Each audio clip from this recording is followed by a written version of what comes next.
What's the most racist street joke? You know, like the cheap, shitty. Well, street I know gay street jokes. I don't know a lot of racist ones. like that. You know the old joke. You know the old like a blank, and a blank walk into a bar. Yeah, I have a couple of those. Really clean ones. Can't take credit for that joke, by the way. No, these are street jokes. I like really clean ones. Grasshopper walks in a bar. You know that one? Mm-hmm. You like that one? Mm-hmm. All right. Grasshopper walks in a bar. Bartender says, "Hey, we have a drink named after you." And the grasshopper says, "You have a drink named Steve?" That's so stupid. That's I know, so I like stupid. stupid shit like that. Yeah, that's funny. I have a message for white people that want to act racist. Here we go. All right? Become better actors. For instance, treat it like you're in a movie, right? So you do your racist whatever, be yourself. Yeah. As soon as the camera, hello, my friend. You know what I mean? Right. As soon as the thing, go back to China. Go back to China. As soon as the camera, do you need help with your car? May I help you with your groceries? Yeah. Like become a different character. Yeah. We should teach a class, an acting class on how for to, racist people on how to act civil right. when an iPhone comes out. As soon as the iPhone comes out. Yeah. Hello. When the iPhone, that's action. Yeah. When the iPhone comes out, action. Right. Can I help you with something? Yes. That's exactly. And as soon as the iPhone goes away. Yeah. Then you go back to your Chinaman. Yeah, you fucking Chinaman. You go back into it. Yes. So I think we should teach a class. Bobby and I will be teaching a how to be racist. Meisner technique racist class. Yeah. And you really have to put it in exercise like this. Go to a local park. Yes. And attack an Asian person verbally, not physically. Let's just stick with Asian for now. Yeah. That's class 2. Class 2 and 3 get into more in-depth stuff. And advanced, yeah. Yeah, and more advanced shit. Yeah. And cops can take it too. Yeah.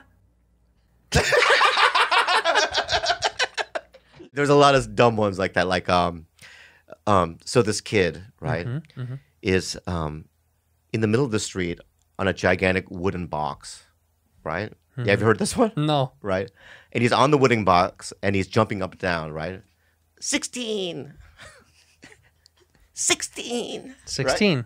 16. 16. This man walks across the street and goes, "Hey, kid, what are you doing?" Kid goes, "Oh, my God, this is so fun. You got to try it, sir."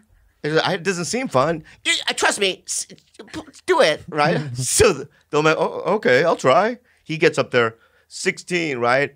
And he pulls the box underneath the old man. And the old man falls into a manhole. And the kid goes, 17.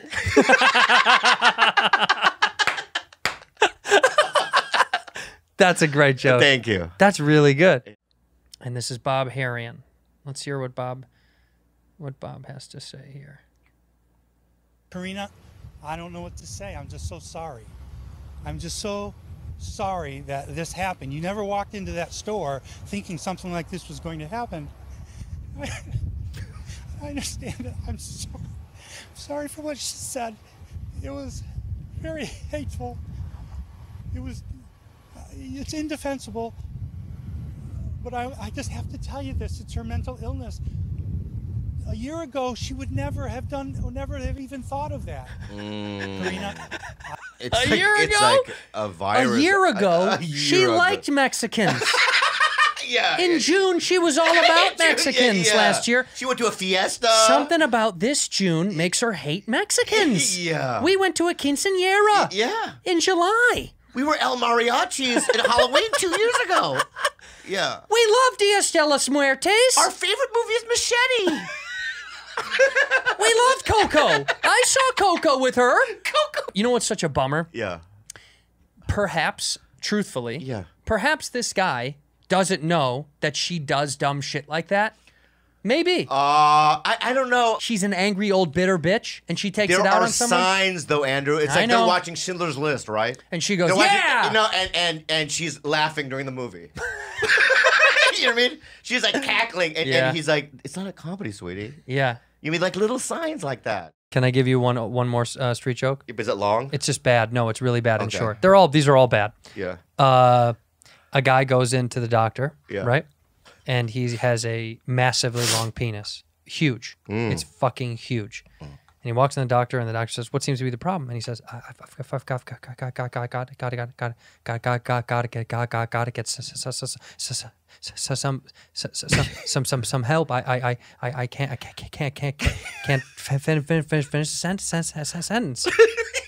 And the doctor says, "Well, maybe you just have a really tremendous stutter. We'll do some research on you." And they do some research on him, and they find out all of the blood that should be rushing to his brain is rushing to his big penis. The doctor says to the big penis man, he says, "I'm going to have to remove a big chunk of your penis. You know, you've got too much dick, and we're going to take away a lot of it. Yeah. We're going to take away a lot of it, but you're still going to be left with a fine penis. It's just, it needs the blood to get back to your brain. It's all stick to your penis." And the man says, well, you got it, do, what you got to do. And so the doctor says, okay. So they cut off the man's penis, and they cut it down to less than half, right? Yeah. And they put the rest of the penis aside. Yeah. Okay. And the guy leaves, right? And a month goes by. And he comes back into the doctor. He says, "Doc, I can't live like this. You need to give me my penis back. You need to reattach the other part of my penis, because now I have this small penis and I don't like it, and my stutter is gone, but I can't get laid, and girls think my penis looks weird, and I wish it was back to the way it was, and it was even better then, even though I didn't, had sex that much, and I couldn't really finish the sentence, but it didn't really matter because now girls don't want to sleep with me at all. So you got to attach my penis back." And the doctor says, Go, fuck you, self. He surgically put his penis back on. That's real. The doctor took his penis, dude. Wow. The doctor took his really penis. Good. I have the longest joke Give with it to no me. payoff. Yeah, give it to me. All right, but it's so long. Yeah, but go. And the payoff is so bad. I don't care. Oh, you want to hear it? Yeah. Okay. This joke is about a magician named Antonio the Magnificent. Antonio the Magnificent. He was a gigantic Vegas star. Sold out shows, the best magician in the universe. David Copperfield had nothing on this guy, right? Every show, he did 4 shows a night, sell out every show. But now he's getting old, right? He wants to retire. Yeah. So he decides to have his final show in Vegas, right? And he wanted to create, the most magnificent magic trick that no one's ever seen. Oh, wow. Right? So he spends a week thinking about it, brings in a crew, they create it, right? And so he goes, I've got it down. So he has his final show. And at the end of his show, right, he goes, "For my final trick, no one's ever done this before in human history. And this is the greatest magic trick ever, but I need a volunteer, right? Can I have the strongest man in the audience help me come up on stage and volunteer for this trick, right?" And no one raises their hand. And he goes, "Come on, somebody! The strongest man, please!" And in the 5th row, this 6'9", 300-pound, yoked Southern guy, Billy Bob, he slowly raises his hand. "I can try. Right? I'll do it." Right? So Billy Bob walks on stage. He's shy. He hasn't been in front of a crowd before, right? So, "What do you want me to do?" And Antonio goes, "Do you see that metal bat there?" Billy Bob goes, "Yeah, I see the metal bat. Pick that metal bat up and hit me in the face as hard as you can," right? Billy Bob whispers to him because, "Hey man, I told you, I'm really strong. I'm gonna really hurt you, like you could die." And Antonio goes, "Don't worry about it, Billy Bob. I'm a magician. I'm the greatest magician. Just do it." Billy Bob goes, "All right." So Billy picks up the bat. He cocks back. He swings it at Antonio's face. It hits him in the forehead. Antonio's face opens up a little bit. And blood starts squirting out. And his eyes roll back. He goes into a standing convulsion. Yeah. Right? He falls on his back and he starts convulsing, right? And then he just slips right into a coma. Right? So cut to, right? You're gonna hate the payoff. What is it? I'm gonna get to it. I told you it's the longest joke. I know. Right, so cut to, right? Antonio's in the hospital. He's life support. Yeah. Right. He's in a coma. Right. Billy Bob feels so bad. He quits his job. He's from Georgia. Right. He quits his job. Your little backstory. Yeah. Right. He quits his job and he decides, you know what? I'm going to visit Antonio every single day until he gets out of his coma. Right. Right. So every day he comes, sits next to Antonio's side. Right. A year goes by. Okay. Are you okay? I don't know why this is so dumb. So a year goes by, right?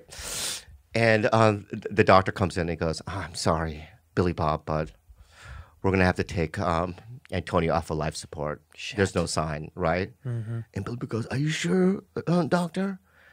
And then Billy Bob looks at Antonio's fingers. Have you heard this joke before? No. Right. And he looks at Antonio's pinky and it's moving. Right? And Billy Bob goes, look, doctor, his pinky's moving. Right?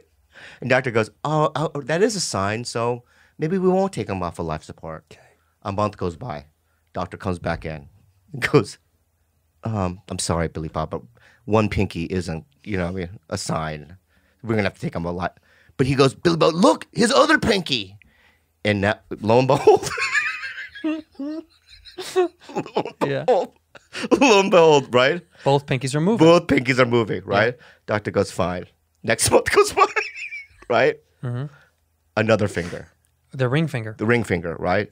So as months goes by, the same thing happens every month. The doctor comes in and a new finger is moving, right?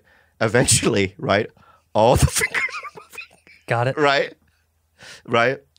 And so the doctor comes in and goes, I'm sorry, Billy Bob, even though all his fingers are moving, right? It doesn't mean, right, that, he's reviving or, Sure. right? We're going to take him off of life support, Yeah, we right? gotta let him go. It's been 10 fucking months. We gotta let him of this go. crazy shit, right? Yeah. And Billy Bob goes, okay. And he looks down at Antonio, and all of a sudden, Antonio's eyes kind of flutter like this, and it opens, right? Right? And Billy Bob goes, Doctor, his eyes are open. And the doctor goes, are you sure? And Antonio looks at the doctor, then looks at Antonio and goes, ta-da! Oh my God. No. Ta-da! Ta-da. Rudy?